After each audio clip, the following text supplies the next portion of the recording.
Баршаңызға сәлем достар. Бүгін осындай керемет гүл жасап үйренетін боламыз. Бізге осындай арнайы қағаз қажет.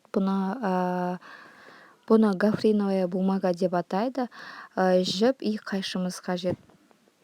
Ең алдымен біз бұрышын қайырып аламыз. Енді үстіне қолымды қойып, осылай қайырамын. Видеоға мән беріп қарасаңыздар, бір-екі рет істегеннен кейін қолдарыңыз үйреніп кетеді. Қолымызды қоямыз, үстіне қағазымыз басып, қолымызды шығарып, қайттан бұрайтын боламыз. Тура видеода жақсылап міне екіншісін тағы көрсетемін. Үстіне қоямыз, қайттан шығарамыз. Үстіне қоямыз, қолымыз шығарып, басып, қайырамыз. Басып қайырамыз, үстіне шығарып, қолымызды басып қайырамыз. Ұзындығын 30 сантиметр қылып, енін бір 7-8 сантиметр қылсаңыздар негізі жеткілікті болады екен. Мен өлшеп істемедім, көз мөлшермен істей бердім.